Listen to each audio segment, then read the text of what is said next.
And that's where this government's at. I'm going to stop you both there for the moment because we're going to move on to the issue of mayors, because could Salford be getting its own Boris? The idea of having directly elected mayors to run local councils has been around for a while, but there are still none here in the northwest. That could change, though, when Salford holds a referendum on the issue this week.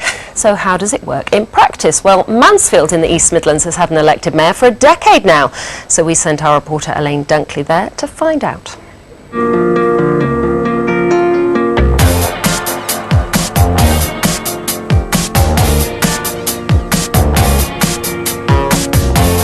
Mansfield in Nottinghamshire is a town known for its mining, its market and gold medalist Rebecca Adlington.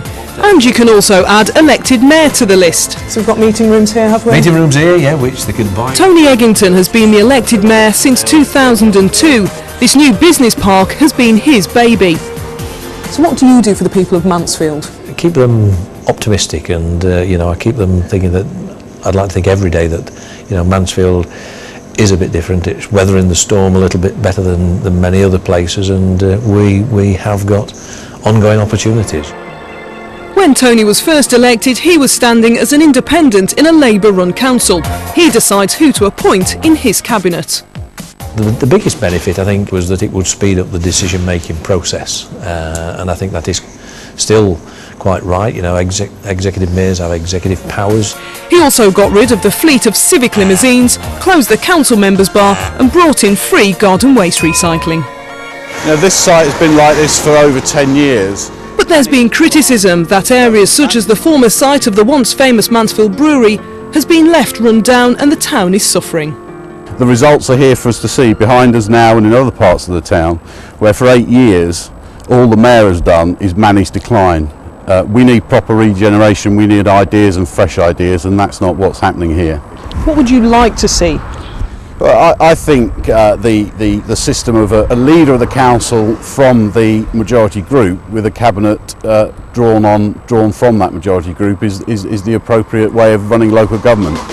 Elected mayors, as well as grabbing votes, are also known for grabbing headlines. Boris Johnson is probably in the lead with column inches. And then there was the man in the monkey suit, the Mayor of Hartlepool, aka Hangus the Monkey. And as Salford considers whether an elected mayor is a good idea, there's no shortage of Salfordian celebrities. Perhaps last year's Big Brother winner and King of the Gypsies Paddy Doherty could be a runner, or there's Oscar winner Sir Ben Kingsley. I think personality does matter. I think the key attributes you need to be a good local mayor is you have to have personality. You have to be a good communicator to sort of express your vision for the local area. You have to be able to be able to get stuff done, be able to negotiate deals, but also compromise with your political opposition. And it's quite rare to find someone with all of those different traits. One of the big questions is, does an elected mayor represent value for money? In Mansfield, the mayor's office currently costs £470,000 a year, which is taken from the local government budget. So, who better to ask than the good people of Mansfield? He's everywhere. He does a bit.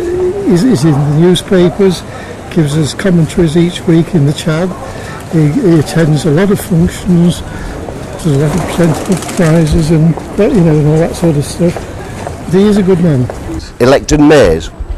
I don't agree with any on it. None at all. You've got one here, why not? I don't. Because I can't see community. I lived in Mansfield all my life and they've done nothing for me at all. I think very often when you've got your parties that's as you've got, it's better to have probably somebody who's independent of a party, shall we say, the politics. Absolutely no idea. Didn't even know we got an elected mayor. So that's it. Who is he? Mansfield may have been one of the first towns to elect a mayor, but after 10 years it seems the debate over whether the town is heading in the right direction continues.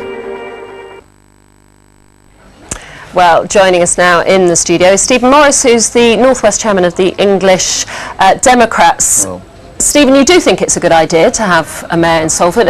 Would you be standing? That's not decided as yet because we're part of a mayoral alliance. So, but you'd like to? I wouldn't mind to because it's my home city, brought up in Swinton, so certainly wouldn't mind the... Why do you think it's time for Salford to have a mayor, particularly at this particular time when perhaps it can ill afford it? Can it ill afford it? The costings can be made quite easily, the savings, as we've seen with Leicester. Just the mayor actually replaces a level of government. It doesn't add a level of government. But I suppose the referendum itself will cost quite a lot. Well, the referendum, because our idea is to follow Leicester's, which has just changed, which is to have the elected mayor, the ceremonial mayor, and replace the chief executive all in one go. Just replacing the chief executive would save £200,000. So as in review of costs, the actual cost savings will be met within 1 year and nothing to the taxpayer. The idea hasn't really caught on though, has it? Because since 2000 we've only got 12 elected mayors in the country, and a couple of those are now reversing. Stoke has, Doncaster, which also has an English Democrat there, they're also holding a referendum to get rid of theirs.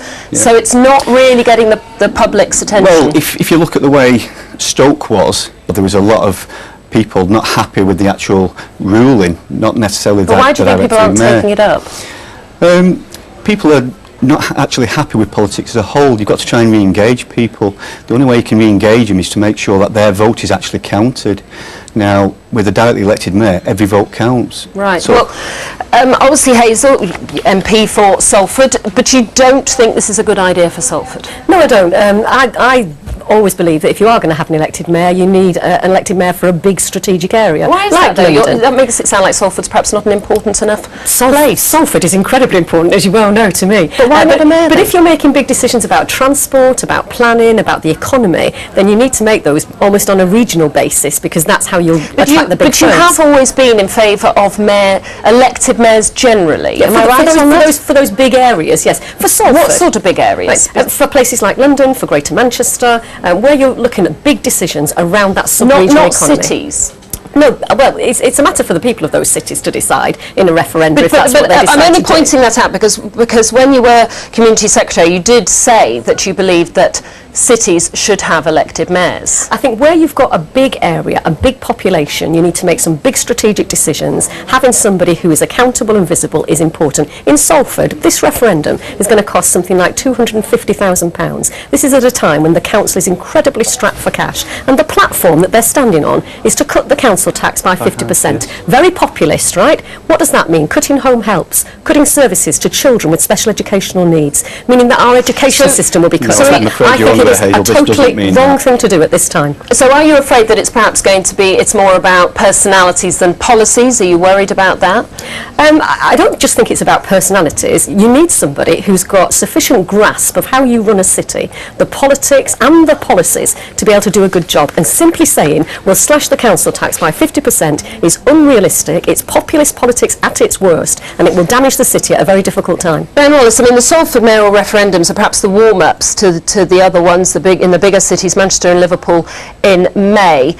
We've heard this week that in Liverpool the Liberal Democrats are concerned that the City Council may just bring in the mayors without holding a referendum, which they are entitled to do.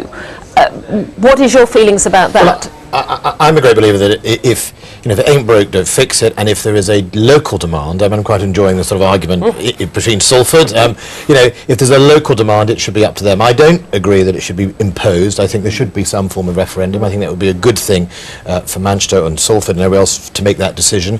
But what I can say from being a Lancashire MP, that Manchester as a city, as opposed to Salford, operates extremely well. I think it's well run. It ain't broke, don't fix it. And I think in Salford, there is a very popular, a very dynamic MP, and I think a part of these issues are driven about the public's desire for some form of character, some form of, fallible person to represent them, rather than over-polished politicians that we see nationally. And I think maybe we should be addressing more, why is it in political parties across the board we get less and less sort of local people with all sorts of characteristics that are probably better leaders than people that try and spin their way out of everything. Yeah, so you're saying it's a bit sort of X-factor politics, rather? No, I think, first of all, let the people decide. If people in Salford want a mayor, let them have a mayor. It's not for me. But you don't think the people of Salford should decide? I'm expressing my view. I'm expressing my view, but it's absolutely up to the people to decide. But you don't think there should be a referendum? There's a referendum. It's going to cost a lot of money, but at the end of the day, it's the decision of local people. I think the good people of Salford have got a bit more common sense than to go along with this line. Okay, I'm terribly sorry, because it's a great, very quick there where you're saying if it's not broken, right, it is broken. The council's nearly £600 million in debt. Crime is well above the national average. Council tax is the largest in the area. Okay. It is broken. I am going to challenge every single one of those facts that we're out of time. And we will find out what the people of Salford think in the early hours of Friday. It's one that could go on and on, isn't it? And we'll be bringing you the results in next week's programme. Now, with a look at this week's main political stories, here's Jill Dummigan.